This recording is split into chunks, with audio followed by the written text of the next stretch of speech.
Jadi cuma 4 poin itu saja yang kalau bahasan dari saya.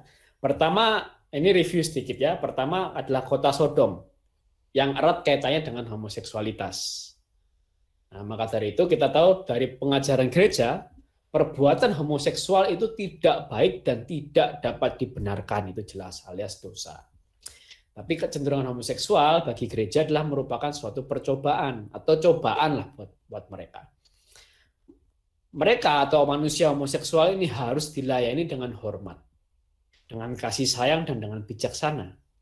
Dan manusia homoseksual juga dipanggil untuk hidup murni menuju kesempurnaan Kristen.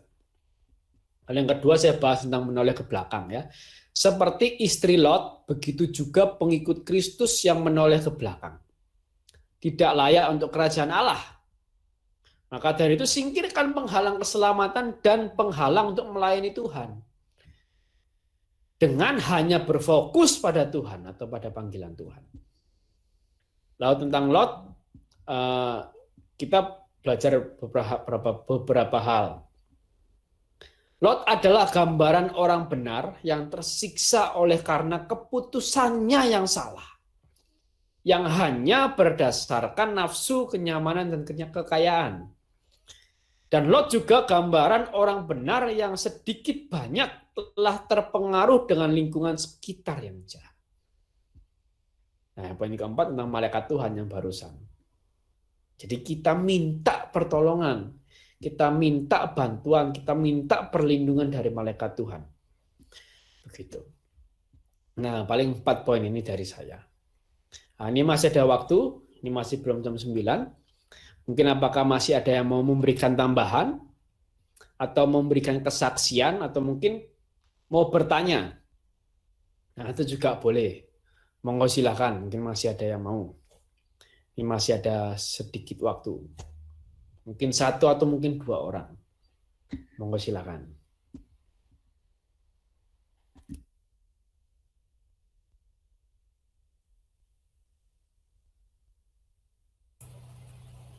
Mungkin aku kali ya. Mungkin aku dulu kali ya, Kak Bertus ya. Di sini aku mau apa ya? Men-sharingkan aja bahwa ya memang tadi itu benar-benar dijelaskan bagaimana Lot itu terpengaruh ya, sehingga dia tidak bisa menjadi penyelamat dari bangsa itu. Nah, yang ingin saya sharingkan tuh kayak gini. Pada awal kita diciptakan oleh Tuhan, itu sebenarnya dari lahir itu ada 5 esensi gitu. Sehingga kita tuh disebut ciptaan yang paling baik. 5 itu adalah kita segambar atau serupa dengan Allah. Pria dan wanita itu sepadan. Kemudian yang ketiga, kita punya akal budi atau pikiran. Kita punya kehendak bebas. Dan yang terakhir, kita punya kuasa. Nah, mengenai kuasa itu ada beberapa. Kita diberi kuasa untuk mengampuni. Kita diberi kuasa dalam arti kata-kata ini sangat berdampak bagi orang lain. Artinya, kalau kita ngomong, akan termanifest gitu ya. Seperti apa? Ya seperti kalau aku ngomong ke Kak Bertus minta tolong atau apa gitu, Kak Bertus masih nurut sama aku, berarti kata-kata itu termanifest, saya masih punya kuasa gitu ya. Nah, dalam hal ini Lot itu sama sekali dia sudah tidak punya kuasa atas bangsanya, bahkan atas siapa itu menantunya sendiri itu pun juga dilecehkan gitu. Maka dalam hal ini saya lebih melihat bahwa Tuhan itu memang sedang menyelamatkan Lot karena dia sudah tidak lagi dianggap sebagai manusia gitu loh. Ketika dia sudah kehilangan kuasanya. Apakah dia masih bisa bertahan ketika dikepung banyak orang dalam keadaan seperti itu? Ya dalam pikiran saya, kalau saya menempatkan diri di sana pasti tidak bisa. Dalam pengalaman saya seringkali pun juga demikian.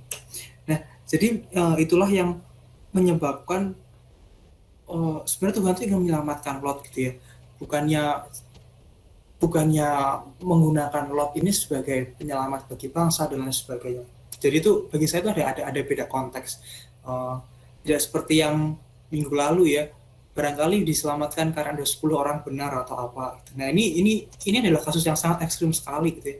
Ketika Lot hanya dia saja yang taat, bahkan istrinya pun juga akhir-akhir tidak taat gitu ya, menoleh ke belakang. Nah mengenai kesetiaan dan ketaatan ini adalah cara ini adalah tujuan kita hidup sebenarnya. Pada awalnya Tuhan menciptakan kita, penciptaan Adam dan Hawa untuk bekerja dan merawat taman, dan kita pun meneruskan itu. Setia dan taat. Nah, kemudian yang terakhir, saya mau sharing soal pergaulan bebas. Mengenai pergaulan bebas ini kan didefinisikannya sebagai pergaulan yang sama sekali dia itu tidak mengenal nilai, norma, aturan, ya pokoknya terserah seenaknya sendiri gitu ya. Ini ada sebuah sharing dari Romo pastor pembimbing saya, Pastor Swa. Dia bilang kayak begini. Awal mula bangsa Israel keluar dari pembuangan Mesir dan lain sebagainya, ujung-ujungnya adalah mereka butuh sebuah hukum atau sebuah aturan yang mengikat gitu kan. Nah, langsung lompat ke zaman sebelum Tuhan Yesus lahir. Di situ banyak sekali ahli Taurat dan kaum Farisi. Tetapi yang dilakukan adalah mereka itu menilai sesama manusia itu lebih rendah. Nah, itulah jadi mereka yang tahu tentang kitab suci atau ahli Taurat itu dipandang lebih suci daripada yang tidak. Mereka yang melakukan kesalahan sedikit aja yang menyimpang, mereka dianggap najis dan berdosa. Nah, maka Tuhan Allah mengutus putranya Yesus Kristus itu untuk menengahi itu semua. Sebab pada mulanya ketika Adam dan Hawa diciptakan, itu kan bukan untuk saling menilai gitu kan. Kita pada awalnya tidak bisa membedakan baik dan buruk gitu loh. Jadi bukan pada kodratnya manusia itu bisa menilai, oh Kak Bertus ini kayaknya salah deh kayaknya, ini kayaknya baik buruk itu nggak bisa. Di pada mulanya memang nggak bisa. Nah Tuhan Yesus itu datang ke bumi untuk yaudahlah menengahi aja, daripada ajaran itu diperbarui, janganlah kamu menilai, jadi lebih baik kamu mengampuni aja gitu. Nah kaitannya dengan masa saat ini, kalau di Twitter atau bahkan dalam pergaulan saya di dunia kuliahan dan dunia pekerjaan yang masih akan saya temui, itu ada kata-kata tuh kita mengampuni kok tapi tidak melupakan gitu ya. Nah itu fenomena itu baru banget. Apakah itu sebuah pelarian dari kamu tidak mau mengampuni gitu kan? Ataukah itu sebuah kemendalaman hidup atau kegoblokan absolut? Gitu saya juga nggak tahu. Pastor pun juga nggak tahu gitu. Mengampuni tapi tidak melupakan, ini maksudnya apa? Jadi kamu mengampuni atau tidak gitu ya. Barangkali itu ada kaitannya dengan kita harus hati-hati dan lain sebagainya. Tapi kan kalau yang namanya mengampuni kan ya sudah lepas segalanya. Nah itu jangan-jangan menjadi suatu pertanda bahwa Tuhan Yesus itu akan datang yang kedua kalinya untuk menangani fenomena itu. Jadi untuk yang pertama, pada dasarnya kita nggak bisa menilai. Kemudian karena bangsa Mesir dan lain sebagainya jalan di gurun, dia ada hukum gitu kan. Nah, hukum itu ternyata digunakan untuk menilai sesama manusia. Orang yang pintar menilai orang yang lebih bodoh gitu. Maka Tuhan Yesus datang untuk yang pertama kali, hendaklah kamu mengampuni. Jadi mereka tidak lagi menilai, tapi berdasarkan pada hukum pengampunan itu. Nah, kemudian lama gitu kan. Nah, akhir-akhir ini muncul itu, mengampuni tapi tidak melupakan. Nah, itu entah apakah itu sebuah kedalaman hidup atau luka batin yang terlalu dalam sehingga tak terampuni gitu kan. Nah, tapi itu pertanda. Ya, gitu aja sharing saya malam ini. Thank you. Terima kasih Leo atas tambahannya. Luar biasa kok, Leo ini memang salah satu yang concern dengan luka batin dan kejiwaan, khususnya mengampuni. Nah, jangan left dulu, ya kan? Kita akan ada pengumuman dan setelah itu kita akan ada kuis berhadiah. So, jadi jangan ini ya, jangan left dulu. Nah, yuk kita pengumuman. Nah, ini kita udah selesaikan di bulan Juli ini. Dari kejadian 15 sampai kejadian 19 kita sudah selesai. Nanti di bulan Agustus kita akan mulai lagi dari kejadian 20. Nah, ini minggu depan, hari Minggu, di sini apakah ada Ibu Tian? Oh enggak ya, sudah live sepertinya. Oke.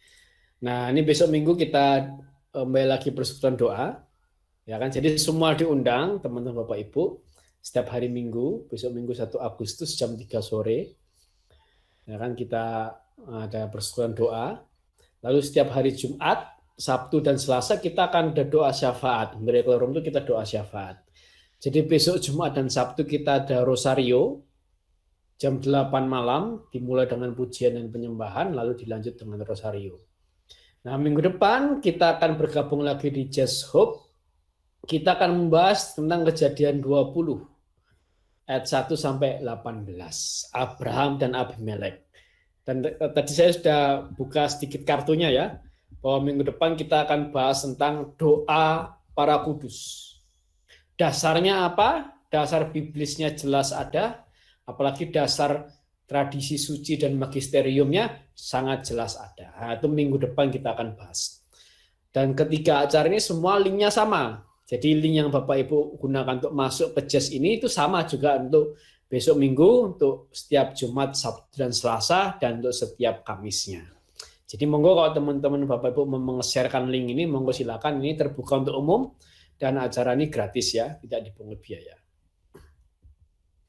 Nah, lalu juga ini ada mungkin beberapa akun media sosial kami, ada YouTube kami, boleh silakan di-subscribe, ada Instagram kami, ada TikTok kami, ada Facebook kami, juga ini ada rekaman dari Kejadian 1.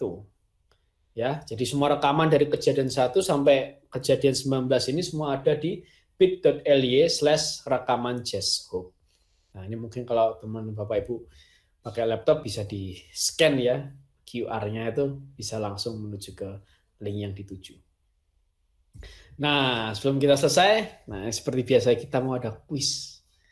Gitu ya. Nah, silakan tulis jawaban kuisnya itu di chat meeting. Ya, yang menang itu adalah yang paling cepat dan benar. Nah, tapi bagi yang mengikuti adalah hanya bagi yang belum pernah menang. Jadi kalau sudah pernah jawab berkali-kali tapi belum pernah menang, boleh silakan jawab lagi. Gitu ya. Tapi kalau yang sudah pernah menang, ya kita beri kesempatan untuk yang lain. Nah, monggo silahkan tulis jawaban di chat meeting, gitu ya. Dan sertakan nomor HP. Kalau di smartphone tuh chat meetingnya itu ada titik 3 di pojok kanan bawah, titik 3 lalu in call message. Nah, itu chat meetingnya. Titik 3 pojok kanan bawah, klik itu langsung klik in call message. Kalau di laptop sudah ada ya, di pojok kanan bawah ada tanda pesan kayak SMS tuh. Gitu. Tulis jawaban plus nomor HP khususnya bagi teman-teman Bapak Ibu yang kami belum punya kontaknya. Nah, apa pertanyaannya? Ini udah jelas tadi ya. Bagian homoseksual apa yang tidak baik dan tidak dapat dibenarkan bagi gereja atau oleh gereja atau menurut gereja? Nah, monggo silakan. Saya tunggu jawabannya di chat meeting ini ya. Bagian homoseksual apa yang tidak baik dan tidak dapat dibenarkan oleh gereja? Nah, tadi dia kan dibagi 2 ya. Itu dan itu. Oke, Amel Kusuma sudah menjawab. Saya masih menunggu jawaban yang lain. Siapa tahu Amel Kusuma salah. Apakah ada jawaban yang lain?